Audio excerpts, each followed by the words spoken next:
What's up, internet world, and welcome back to the channel. Today I bring you the 2020 Cadillac CT4-V.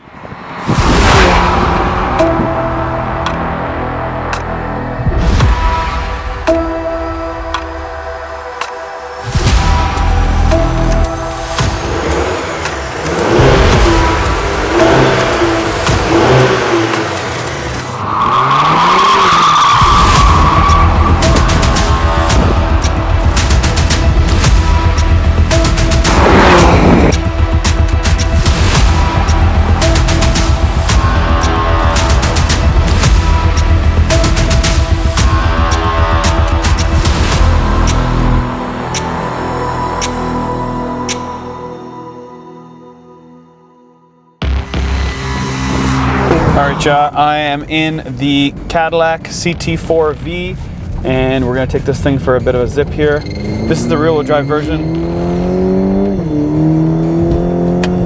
First things first, I want to talk about how on earth is this car 0 to 60 in only 5 seconds. This thing feels faster than that. I remember reviewing the M340 and that was fast and did 0 to 100 in like, it would even crack like 3.9 seconds, 4 seconds. That was fast. This feels as fast, but it doesn't do as fast. If that makes any sense. On the throttle, back end comes out.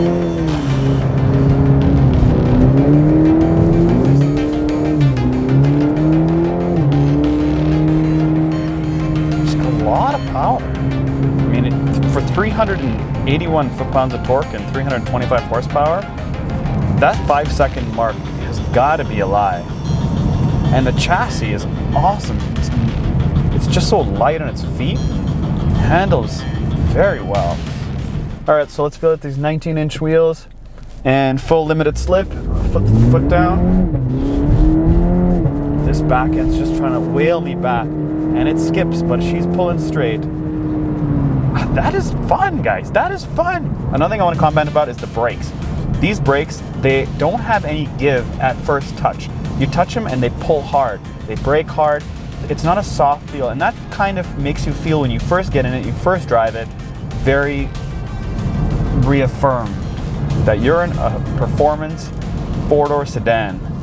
Now, there's a ton of criticism on this car because they say it's not a real V. So if you do a quick search, the first thing that'll come up is not a real V. This is not a real V. The real V is better. Well, let me tell you something. Not everybody wants to have almost 500 horsepower to the rear wheels. People want to drive a daily driver. And think about this. There's two things I want to talk about. First things first is if you compare this to an Audi. Audi has the A4S line. That is not what this car is, because the A4S line gives you no power upgrades. It's simply just aesthetics. If you wanted a power upgrade, that's what they give you. They give you the V, which is a power upgrade over the regular CT4. And the second thing I want to talk about is volume of sales. You see, manufacturers have to make money, and the only way to do that is by volume and selling lots of cars. And they can't do that on cars that have this much horsepower. That's why they have to make something that's kind of in the middle, and they learned that. But don't worry, because in 2021, they are making a black wing edition to give you the real V that you guys really want. So when that happens, I expect all you guys to be buying one. And one more point for all you V lovers, and it's not a real V, I got one last thing for you, and that is BMW does it. They do it with their M340, one we just reviewed a couple weeks ago. They don't only have an M3 or an M4, they have the M340. Aren't you gonna say, like, that's not a real M? Because you know what? That's okay, because people also don't want the greatest, fastest, craziest thing. People just want almost the craziest, fastest, craziest thing. So let's talk about the outside looks of the car, and everything is black on this thing. It's white and black, so obviously there's a huge contrast difference. Massive, nice, clean grille. It's nice and smooth. It's not totally huge. It's not a one-piece. It is a two-piece grille. The lights are pretty signature Cadillac. They range from the front all the way to the back. Now, they've obviously got it wrong with a few vehicles that they've made in the past in their front and taillights, but this looks really clean. I'm gonna give it to you guys in white and black so you can tell me your opinion, because it actually looks like a different car in those two different colors. So under the hood, what do you guys notice?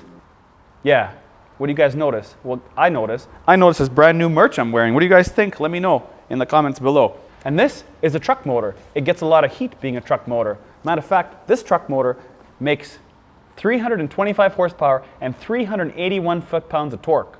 And this truck engine pulls this car from 0 to 100 in 5 seconds. That's 5 seconds flat. And let me ask you this, if you ever had a Civic in your life, you'd obviously know somebody that's taken a Civic and transplanted that motor from a CR-V. Yes, that was the thing back in the day. They used to take truck motors and switch them around and put them in Honda Civics. Cadillac, are you doing the same?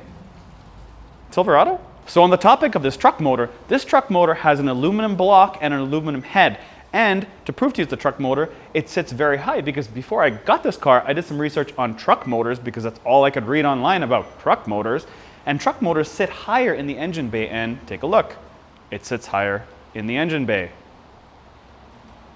This is one of the first times I've ever seen in a car that actually has the emblem on the inside. Usually they're chewed up by mice, but not this one.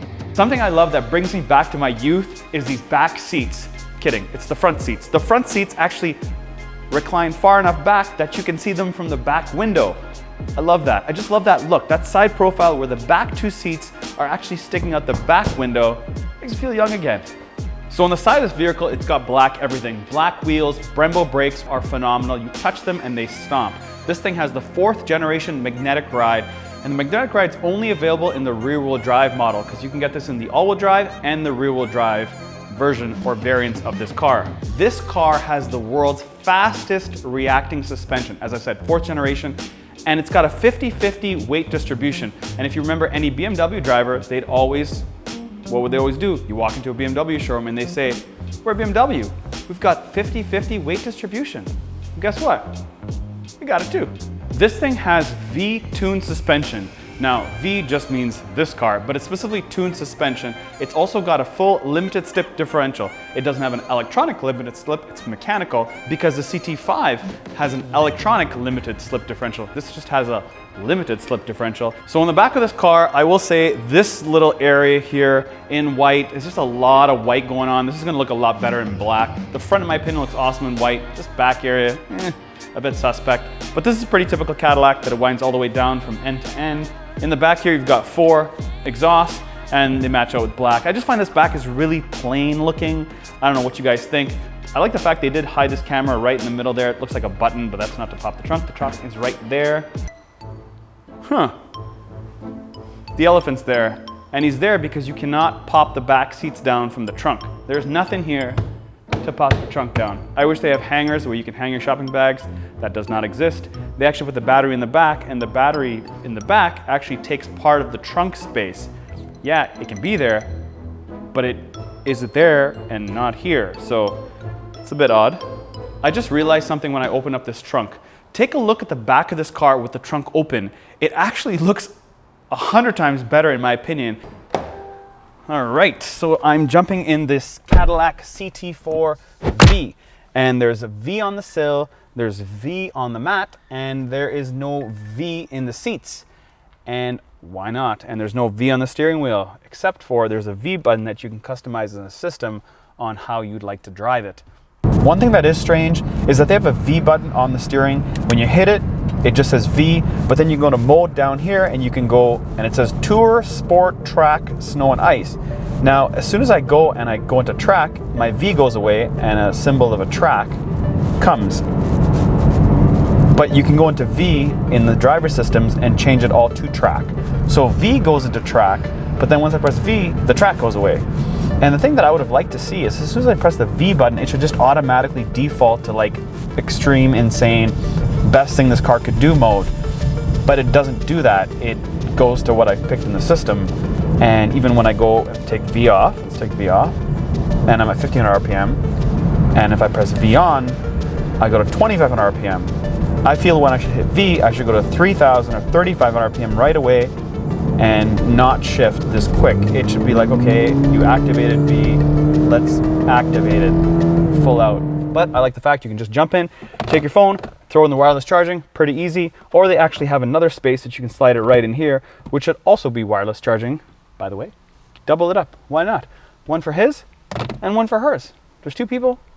Let's talk about the seats. The seats are great. They actually pivot further in and out. So if you're taller, you can sit in this car. But if you're over 6'2", I would not suggest this car. I would suggest the CT5 ats-v because you're just used to having bigger cars. You're not used to that 4-cylinder unless you're driving a Ford Focus like Ian is. So I'm not a huge fan of Cadillac's cluster. I believe at this level, this price point, they should be pulling from their brand new Escalade. This is a brand new model. This should be like the Escalade, in my opinion. Now, the Escalade just launched, so obviously they can't change it now, but this is an old cluster, and they should change that.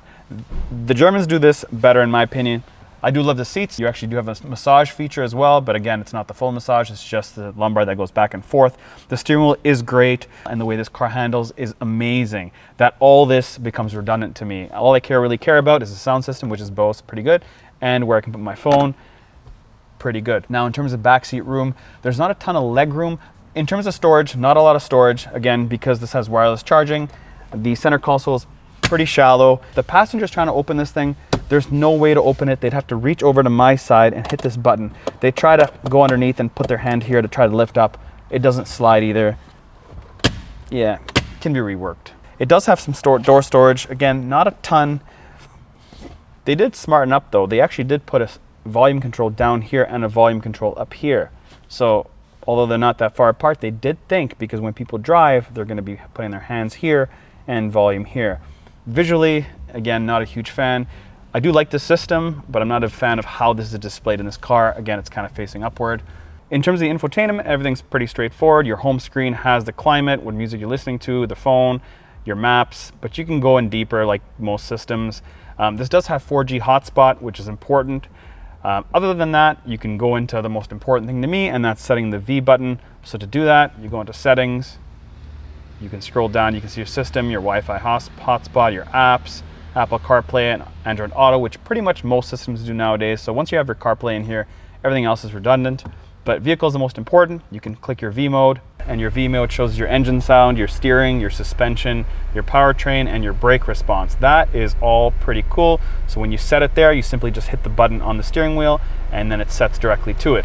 Another cool part that GM has is a rear seat reminder. The German product does not have this, so if you have stuff in the back seat and you forget about it, well, guess what? When you shut the car off, it'll tell you, don't forget to look in the back seat because you have something there.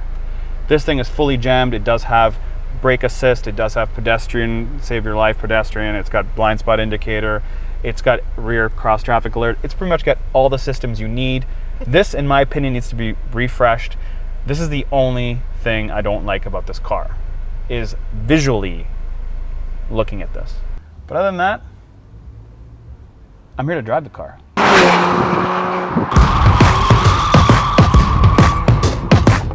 One thing I will say about this car is that this car is uniquely different visually. So when you're driving, a lot of people look at it because it's just a good looking vehicle. It's different. People haven't seen a lot of these things around. Even though the sound is amplified in here, it feels pretty legit. It's when we were outside the car, we couldn't hear much. So that was, I was like laughing, but inside the car, pretty legit.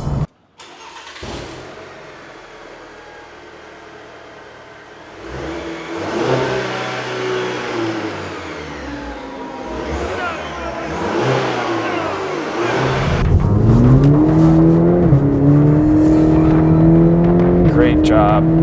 And you can hear a bit of a pop.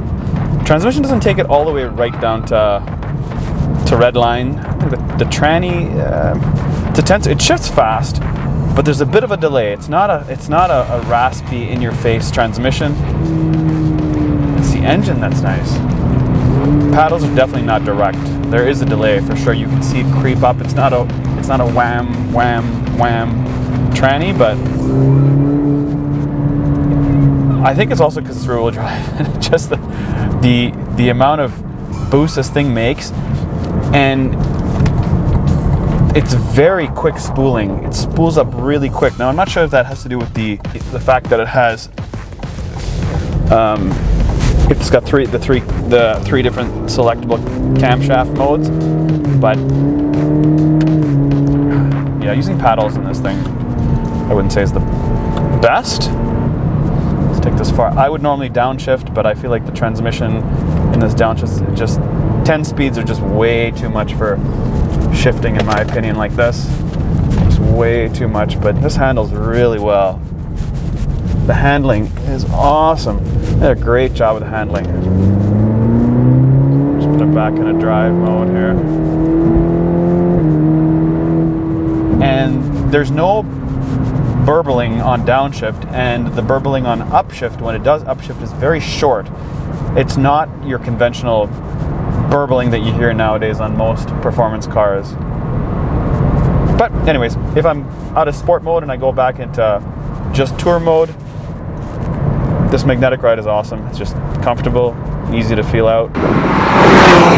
But it is designed to be to feel faster than it actually is. So the one thing I will say is German cars are generally built, not the A3 CLA. Those things are not designed to feel smooth on the highway. They're designed to feel fast, and that's what this vehicle seems like it's designed to be. It also feels more substantial than both of those cars. Although it does have 50-50 weight distribution, it's easy to toss around, it does feel more weighted than both those cars. It feels like the older generation C-Class or old generation A4, which some say are like the new generation A3, but that's not factually true because the A3 is a different four-wheel drive system. So that's more apparent than anything else.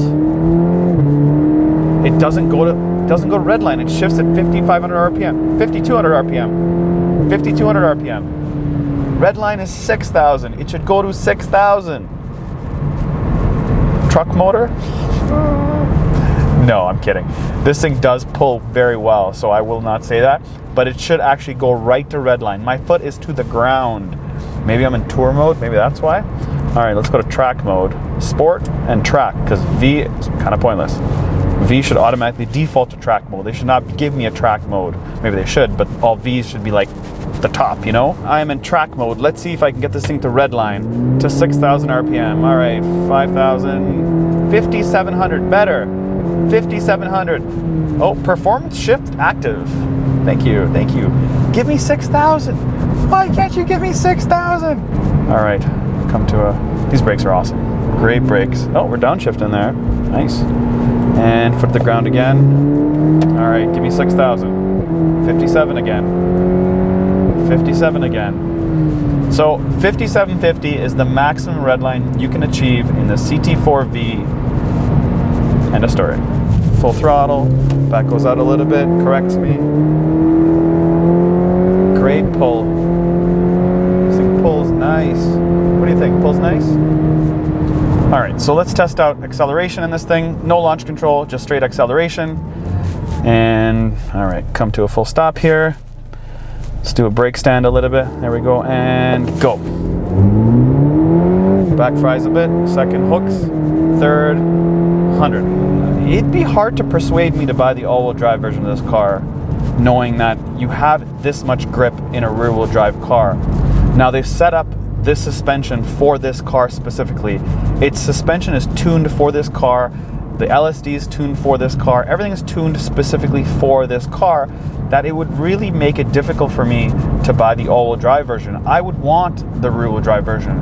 The only problem is in colder climates, everybody wants all-wheel drive for safety. Yeah, but I want this version. And BMW and Benz guys and Audi guys, you guys should just take one of these for a test drive, because you might be surprised, like I am. This is a Cadillac. And yeah, this interior blows in my opinion, compared to like the new Escalade and some of the newer stuff that's coming out. This is a very dated dash. The outside's beautiful. They've done a great job with the outside. Again, in certain angles, it looks kind of weird that you can't really, get a proper picture of it. But visually with your eyes, it's a beautiful car. They've done a great job with design. But they've done a great job with the stability of this car, how engaged I feel, how I can toss it around and still feel safe and don't feel like I'm going to be wrapped up in a pole, and I don't have all-wheel drive. So, yeah, Cadillac CT4-V. I'm excited because next week I actually get a CT5-V, so I'm excited to get those thoughts out there to you guys. All right, guys, thanks for watching, and as always, please consider subscribing. Let us know in the comments below if you guys prefer this, the BMW, the Audi, or this merch. Let us know. Behind the camera is Ian. My name is Mike. Thanks as always.